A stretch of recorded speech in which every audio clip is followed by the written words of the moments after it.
હવે આ બેલી ફેટ ઓછું કરવું એ હાર્ટ પેશન્ટ્સ માટે આટલું બધું જરૂરી કેમ છે?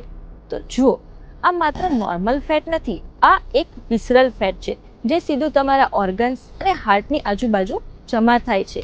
આ ફેટ શરીરમાં ઇન્ફ્લેમેશનને વધારે છે, ઇન્સ્યુલિન રેઝિસ્ટન્સ ક્રિએટ કરે છે અને બેડ કોલેસ્ટેરોલને વધારે છે. હવે આનું પરિણામ શું હોઈ શકે છે?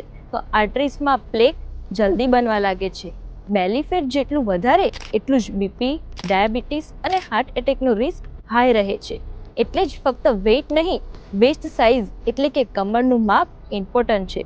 પુરુષો માટે 19 સેન્ટીમીટરથી ઉપર અને મહિલાઓ માટે 80 સેન્ટીમીટરથી ઉપરની વેસ્ટ એટલે કે કમર એક રિસ્ક સિગ્નલ હોઈ શકે છે. જો તમે ફક્ત 5થી 10% વેઇટ લોસ પણ કરો તો હાર્ટ રિસ્ક સિગ્નિફિકન્ટલી ઓછો થઈ શકે છે.